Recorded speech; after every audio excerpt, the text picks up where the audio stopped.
하나님 말씀 볼까요? 시편 127편 1절에서 5절 말씀입니다.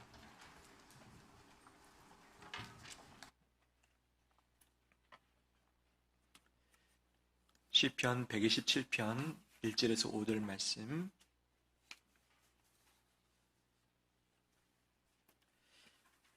한 절씩 교독하겠습니다. 여호와께서 집을 세우지 아니하시면 세우는 자의 수고가 헛되며 여호와께서 성을 지키지 아니하시면 파수꾼의 깨어 있음이 헛되도다.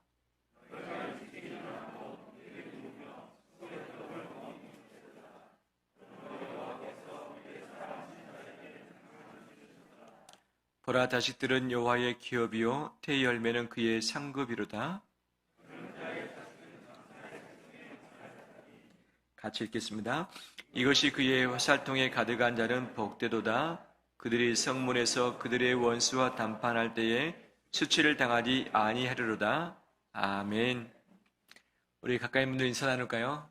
축복합니다. 잘 오셨습니다.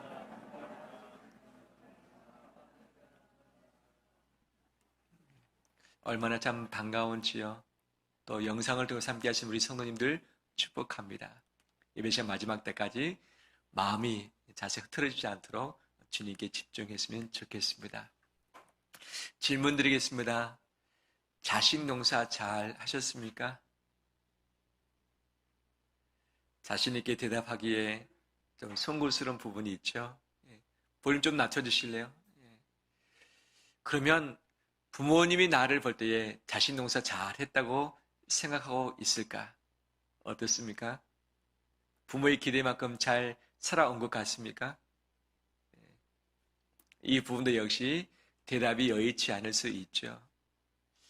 부모로서 자식에게 기대했던 부분들이 참 많이 있고 쏟아붓던 사랑들이 있는데 기대에 부응해서 잘 살아가고 있는지 양육되고 있는지를 볼 때에 늘 아쉬운 마음 가득한 것이 부모의 마음이죠. 내가 자녀로서 부모 보시기에 내가 잘 자라고 있는지 잘 살아내고 있는지를 볼 때에 또 부모님께 죄송스러운 마음도 있는 것이 우리 자신 아니겠습니까? 우리의 자식 농사가 또 자식된 내 자신으로서 이 농사가 망쳐졌을지라도 타이밍이 늦었다라고 할지라도 하나님의 기회는 아직 남아 있습니다. 그 기회를 붙들고서 다시금 이 부분을 힘있게 열심으로 살아가는 우리 되시길 간절히 소망합니다. 오늘 시편의 글은 솔로몬 왕이 기록을 했습니다. 솔로몬은 지혜의 왕이죠. 잠언서를 통해서 자식에게 필요한 아주 이 귀중한 말씀들을 많이 남겨주었죠. 또 전도서 말씀을 통해서 어떻게 지혜로운 삶을 살 수 있을 것인가 장년층을 향해서도 이야기를 했죠. 근데 이 전도서 말씀의 시작은 헛되도다라고 시작을 하고 있죠. 헛되지 않는 것이 오직 하나님을 경외하는 것밖에 없다. 사람을 사랑하는 것밖에 없다라고 결론 짓고 있는데 이것이 바로 십계명의 핵심 주제이기도 하지 않습니까? 오늘 본문에 헛되라는 단어를 3번씩 쓰고 있습니다. 오늘 이 시편 자체가 아름다운 시편입니다. 가정을 위한, 자녀를 위한 축복된 말씀인데 헛되라는 단어가 3번 나오죠. 그만큼 가정을 세우고 도시를 세우고 자녀를 양육하는 것은 쉽지 않은 일인 것을 보게 됩니다. 그런데 이 가정을 세우고 자녀를 양육하면서 있어서 무엇을 비유했는가? 건물 건축을 가지고 비유를 하고 있습니다.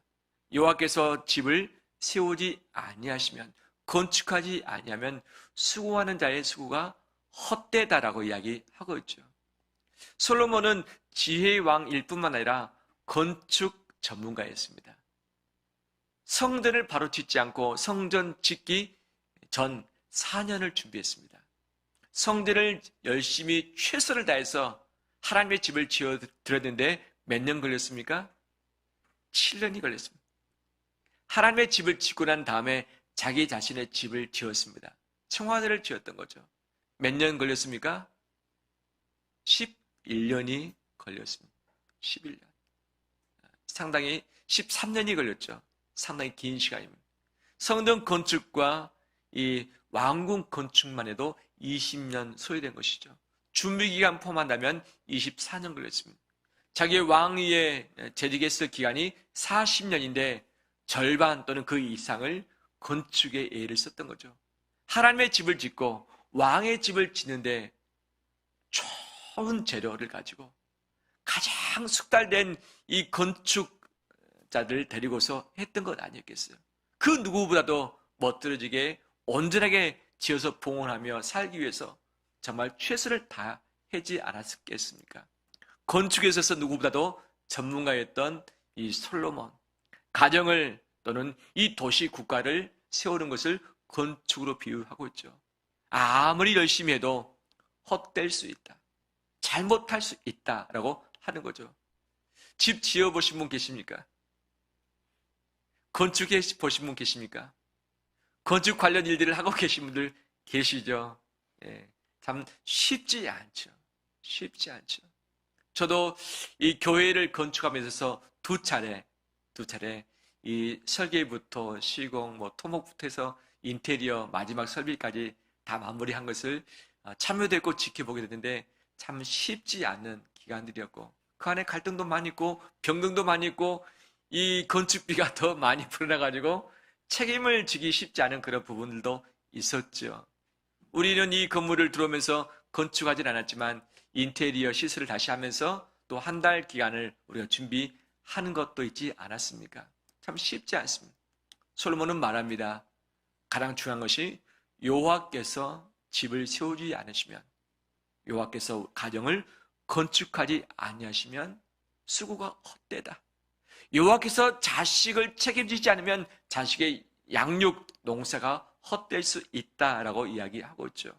그러면 하나님께서 원하시는 건축, 가정을 세워가고 자녀를 세워간다는 것은 어떤 의미인가? 세 가지로 함께 말씀을 나누길 원합니다. 첫 번째, 하나님께서 주인 되시게 하라. 하나님께서 주인 되시게 하라는 것이죠. 건축에 있어서 가장 중요한 것이 무엇일까요? 첫 출발에 있어서 가장 중요한 것이 무엇일까요? 많은 것들이 있죠. 네, 제가 보기에 그 중에 정말 중요한 것은 설계도 아닌가 생각이 되어집니다. 봤더니 설계도에 건축주가 원하는 모든 부분을 충분히 집어넣고 그다음에 아주 디테일하게 해놓는다면 건축 진행 과정 중에 어려움이 없습니다.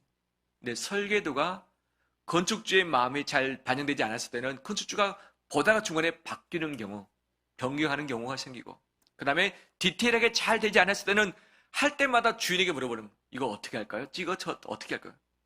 구체적인 것이 없기 때문에 시간도 걸리고 중간에 이것이 마음이 바뀌어서 바뀌기도 하고 재료가 잘 준비되지 않아서 재료를 준비했다가 다시 헐고 다시 짓기도 하고 하는 부분들이 참 많이 있는 건 아니겠어요? 그러니까 공기도 늘어나고 그 다음에 건축비도 더 늘어나는 결과를 맞이하게 된 것도 봅니다. 제가 있는 어느 한 교회는 건축을 하는 데 있어서 상당히 많은 돈이 들어왔습니다. 그런데 딱 끝나고 나서 건축비 추가된 부분이 있는가? 영혼도 없었습니다. 영혼도 없었습니다. 그 다음에 건축 기간이 더 늘어났는가? 늘어나지 않고 딱 정확한 기간에 다 마무리됐죠. 그 비결이 무엇인가 물었습니다.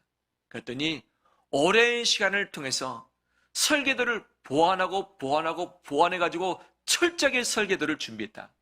그 다음에 설계도대로 맡겨버리고 신경 쓰지 않았다. 중간에 많은 의견들이 교인들이 의견들이 있지만 설계도대로 한다라고 했을 때 그냥 완공을 했던 거죠. 그 다음 빚이 있느냐? 빚도 없대요. 놀랍죠. 그렇지만 많은 교회들이 처음에는 100을 계획하고 시작했지만 나중에 150개 되는 경우, 200 되는 경우, 심지어는 250 되는 경우들도 보기도 합니다. 왜? 설계도가 정확하게 반영이 돼서 준비됐으면 됐을 텐데 잘 준비되지 못했기 때문에 중간에 교인들의 의견이 반영되고 또 목사님의 의견이 반영돼서 중간에 설계 변경이 있기 때문에 또는 설계도가 좀 저렴하게 한다고 해서 좀 저렴하게 하는 곳을 맡겼더니 설계도가 하자가 있고 설계도가 제대로 정부 기관의 허락을 받지 못하고 준공은 했지만 설계도 하고 건축된 부분이 서로 상이하기 때문에 준공 허가가 나지도 않고 설계상에 여러 가지 안전의 문제가 발견됐는데 이것이 나중에 건축이 완공이 허락되지 준공이 허락되지 않는 부분들이 분명 발생한 것들을 보았습니다. 우리 자녀를 양육함에 있어서 가르침에 있어서 중요한 것이 설계도인 것이죠. 이 설계도 부모가 원하는 계획이 있고 이 시대가 원하는 기본적인 틀이 있는 것이죠. 이것에 맞춰다 가면 그래도 잘 양육될 수 있겠지만 부모의 마음이 바뀌기도 하고 엄마가 원하는 자녀의 설계, 아빠가 원하는 자녀의 설계가 서로 상의할 수 있고 충돌될 수 있는 것이죠. 이 사회가 원하는 설계도가 있는데 이것이 신앙과 배치될 수도 있고 부모가 원하는 대로 되지 않을 수 있는 것 아니겠어요? 자녀들이 자라면서 있어서 얼마나 헷갈릴까요? 내가 어떻게 자라가야 되는지, 누구 말을 들어야 되는지, 학교 선생님인지, 학원 선생님인지, 아빠 말인지, 엄마 말인지, 아니면 친구의 글인지 헷갈려서 혼돈 가운데 있고 사춘기 가운데 정말 마음이 쉽지 않는 여정을 걷기도 하는 것 아니겠습니까? 자녀의 양육에 있어서 또는 독립했을지라도 출가했을지라도 마지막까지 자녀에게 필요한 것이 하나님의 설계도인 줄 믿습니다. 하나님의 설계도는 영원히 변하지 않는 하나님의 말씀입니다. 이 말씀을 가지고 하나님이 너의 주인이시다라는 사실을 가르칠 때에 그 자녀는 하나님을 떠나지 않을 줄 믿습니다. 근데 자녀를 양육하다 보면 자녀가 나의 소유인 양 착각할 때가 참 많이 있죠. 오늘 본문에서도 자식은 여호와의 기업이요 여호와의 상급이다. 하나님의 주인 되시고 하나님의 소유가 바로 내 자식인데 하나님의 소유이기 전에 내 소유인 것처럼 나의 전부인 것처럼 또는 하나님보다 더 섬기는 우상이 되어버린 경우가 있는 것이죠. 우리의 자녀는 하나님의 소유, 하나님의 기업, 하나님의 상급인 줄 믿습니다. 나를 위해서 존재하는 것이 아니라 하나님을 위해서 존재하는 존재인 것이죠. 그래서 내가 원한 설계도가 아니라 하나님이 원하시는 설계도대로 자녀를 양육하며 교육하며 섬기는 것이 정말 필요한 것이죠. 내가 부모로서 모든 것을 다 해줄게 라고 말할 수 있습니다. 자녀를 위해서 잠 자지 못하고 허리띠 졸라매 가면서 부부가 함께 돈을 벌면서 또는 두 가지, 세 가지 일을 하면서 자녀를 위해서 물씬양면 쏟아붓지 않습니까? 그런데 그만큼 쏟아부은 대로 자녀가 잘 자라줍니까? 사고 없이 잘 갑니까? 삐뚤어짐 없이 잘 바르게 갑니까? 그렇지 않습니다.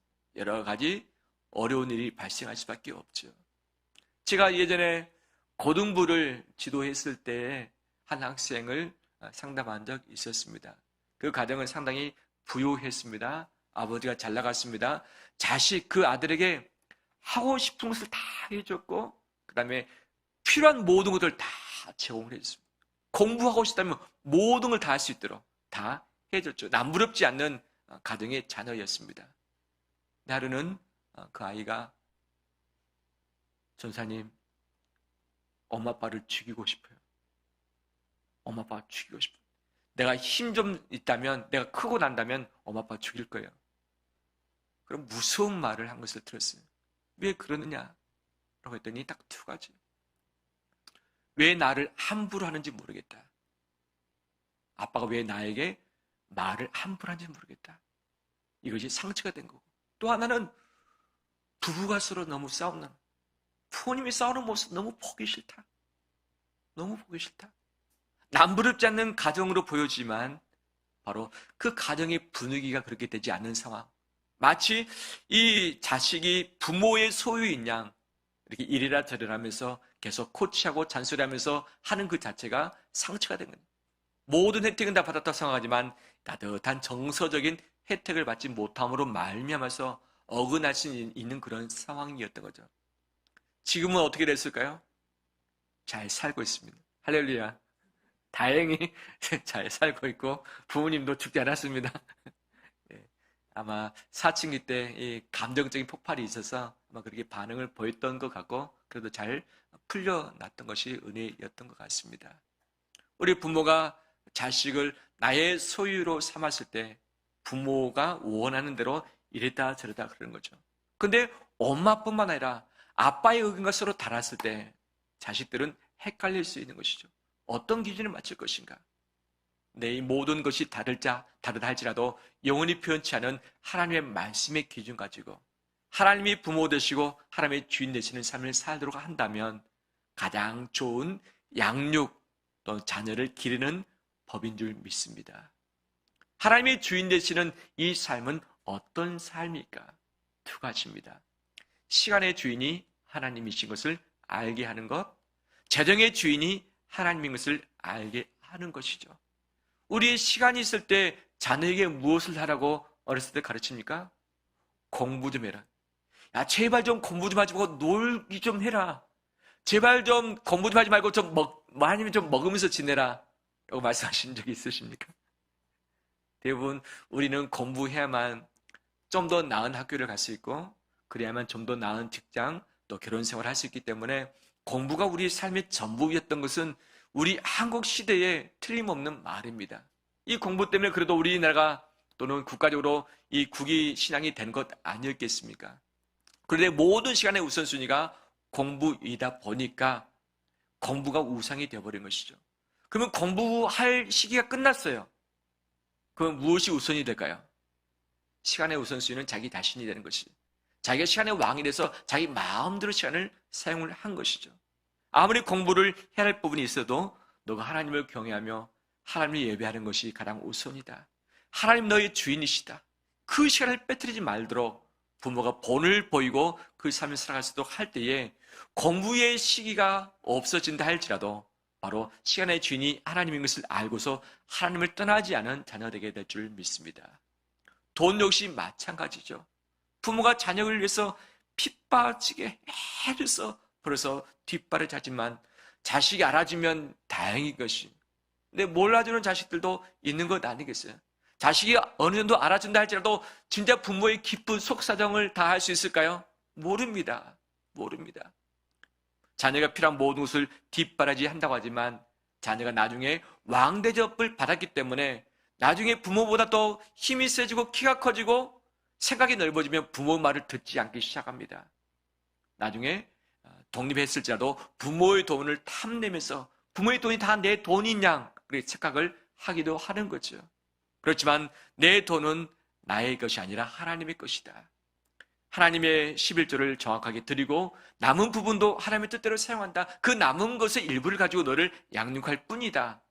너에게 모든 것을 쏟아부어야 되지만 너가 하나님보다 우선할 수 없다. 라고 하면서 이 재정의 주인이 하나님이신 것을 알게 할 때에 자녀 역시 바로 돈을 가졌을 때 돈이 내 것이 아니라는 것을 알게 되는 것이죠. 그래서 용돈을 받았을 때 11조부터 하라. 교회 헌금부터 떼어놓아라. 라는 것을 가르치는 것이 필요하고 나중에 독립했을 때 반드시 너가 하나님이 재정으로 주인 된 것을 인정하라. 그러면 하나님이 너의 인생을 책임지실 것이다. 라는 것을 가르칠 때에 그 자녀는 하나님을 떠나지 않습니다.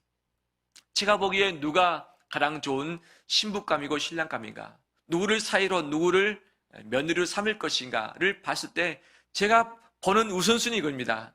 바로 그 청년이 그 대상이 11조 생활을 하고 있는가 하는 겁니다. 다 그거 하나.